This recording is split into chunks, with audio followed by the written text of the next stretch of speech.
Well, we're nearly at the end of August of 2019, and so far hasn't been a brilliant year for gaming, especially with the likes of Anthem completely cocking everything up.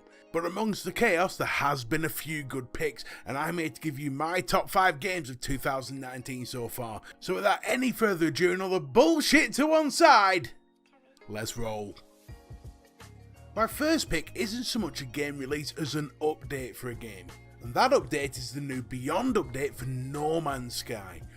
What a revelation this thing is. Let's face it, No Man's Sky had a rocky beginning, a hell of a beginning. I mean, it's caused me years and years and years of grief from friends going, "Oh, this is the best game ever, Mr. B." But anyway, it's finally got to the point where the game is exactly what was promised in the beginning. I've put 20 hours into No Man's Sky Beyond, and I've got to say it is an excellent game. And if you'd walked away from No Man's Sky before, now's the time to come back. It's free. If you own No Man's Sky, of course, you can't just go and rob a copy. But if you own No Man's Sky Beyond, it's a free update. It's there ready for you to take. It's only like 10 gig, it's not mega. Get it and check it out, because I'm telling you now, it is amazing. It's so good, it's actually almost convinced me to go out and buy a VR system for the PS4, and I didn't think there'd be a game out there that could actually do that to me. This game is ready made for VR, and if you have a VR system for the PS4, you have to get this. You just have to get this. This has to be on your list of things to get. You can pick up a copy for about, I think it's in sale for about £20 brand new, most places you look, or if you go into like the used places, you can get it for like £10-15.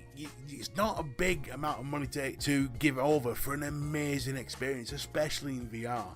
And if Mrs. B's listening to this, that's my Christmas present, please, my darling. Please!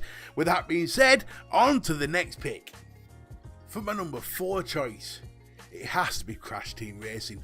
Listen, I grew up with Crash Bandicoot, and yes, I know the twats at Activision have to put in microtransactions, but you don't have to buy them. Believe it or not, it's a thing these days. You have a choice of whether or not to purchase microtransactions. It's not compulsory, people. But having said that, the game itself, even without purchasing a damn thing, is brilliant. There's a lot to unlock, there's a lot to earn. The tracks are really good, and yes, there is a bit of sort of a skill level to get to, because you've got to get used to the boosting at the right moment. There's all sorts of little in-game mechanics that you have to master to become really good at this game, and that's what I love about it. On top of that, it's such a fun game to play with your family and friends. It's like Mario Kart for the PS4. It is that good. In fact, it's very, very, very similar.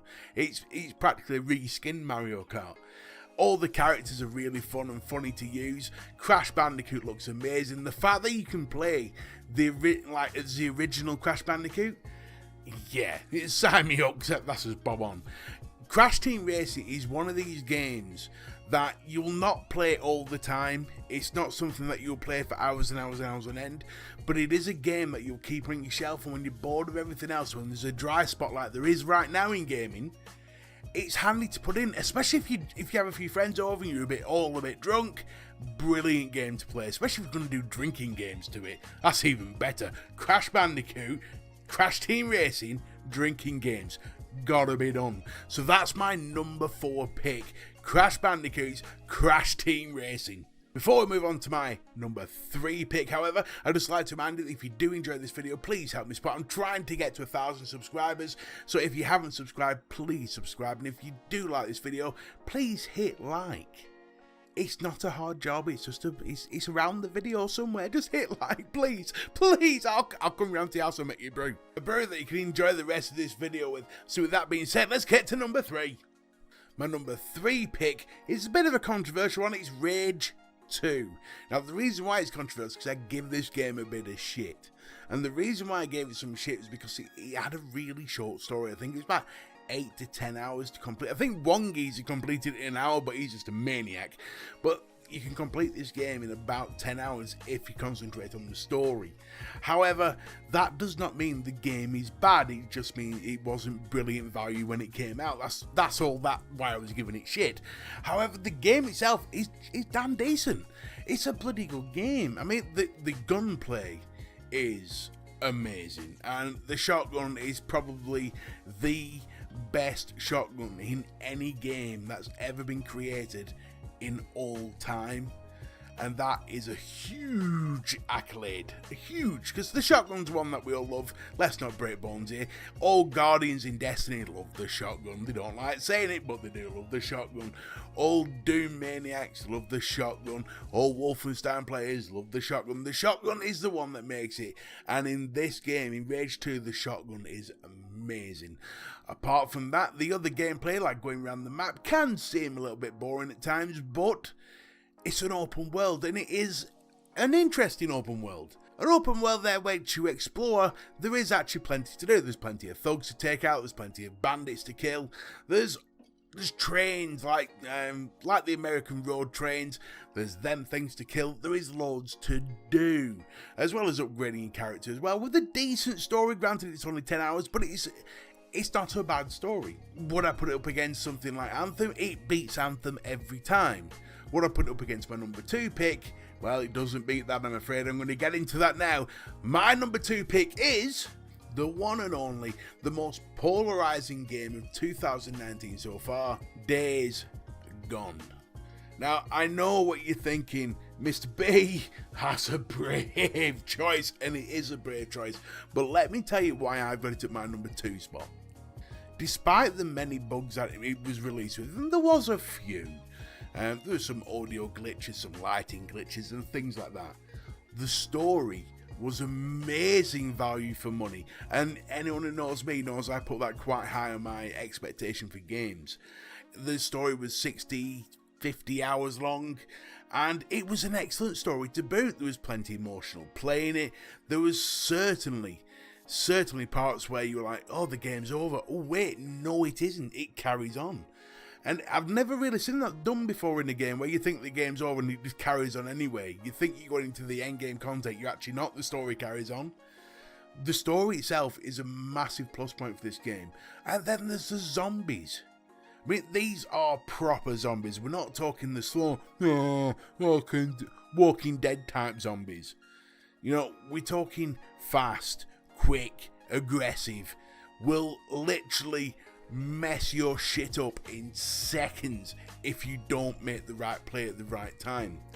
You've got to be aggressive with the zombies, but at the same time, if you overstep your boundaries, you are screwed. You are more screwed than a turkey who's just spotted Burning Matthew staring at him. Seriously. I mean, at the end of the day, Days Gone's open world itself is worth its money.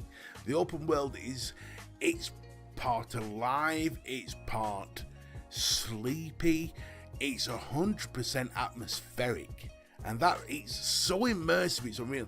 You never know what you're going to get attacked by. Is it going to be an animal? Is it going to be a zombie? Is it going to be a human trying to nick all me shit? Is it going to be a raider? You never know what you're going to get attacked by, and that's why Days Gone for me is the second best game release so far. If it hadn't been off for the glitches and things like that, it'd have got to number 1. But the glitches and just made it a B+. You know, not the best game ever, but still B+. It's certainly worth its money. You can pick it up cheap nowadays. You'll definitely get it for 20 quid. It's definitely worth its money in that case. But it didn't make it to number 1. Why? Because the game at number 1 is something special. Something that had me playing 300, 400, 500 hours into it. I played the living shit out of it until I couldn't play it anymore.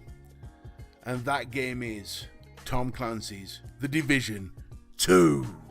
I genuinely believe out of all the games that have been released this year, Tom Clancy's The Division 2, it has to be up there for Game of the Year contender. Maybe not winner, because there's a lot of stuff coming out over the next couple of months up to sort of January time. But it's definitely a contender. There is so much to do in this game. leveling up to the max level, level 50, is only the start of the game. That's when the game really opens up and you've got all sorts to do. The amount of content in this game will blow your mind. The guns feel amazing. Sometimes a little bit weak, but they're not perfect. We're not talking like Rage 2 shotgun here, but they are very good. The combat is very good. The system in which the cover system and things like that, all the little mechanics are exceptionally tactical, and I love that in a shooter game. You very rarely see a shooter game with really good tactics involved, especially when you get into a group. Now, this is where the game falls a little bit. If you don't have a group, it's nowhere near as fun. You'll enjoy getting to max rank, but end-game content really needs a group, because that's where your tactics come in. And when you start playing it on your own, it's not as fun. And then the other problem, of course, is that the community isn't the best, I have to admit. I walked away from the Division 2 because of the community. I found it almost elitist and very toxic. Which I know it's gaming communities in general these days. You only have to look at the Destiny Reddit boards to know that. But I couldn't see myself wanting to play with anybody on that game. Like if I wanted to meet up with a group that I've not played with before and they end up being arseholes, it just wasn't worth it for me. And when my friends started playing it, that was pretty much it. By that point, I'd already sunk 300 hours into the game easily. I know I said 3, 4, 500, but it's about 300 hours. I'd already sunk that amount of hours, so I got me money's worth out of the game, which is why it is at number 1. It's the game out of all 5 that I played the most, and got the most money out of, and enjoyed the most. But that's my top 5 picks. Do you agree with my top 5 picks? Do you think there should be a different game in there? Get in the comment section, tell me what your favourite games of 2019 have been so far. Thank you for listening. That's all from me, Mr. B. Until next time, ta-ta for now.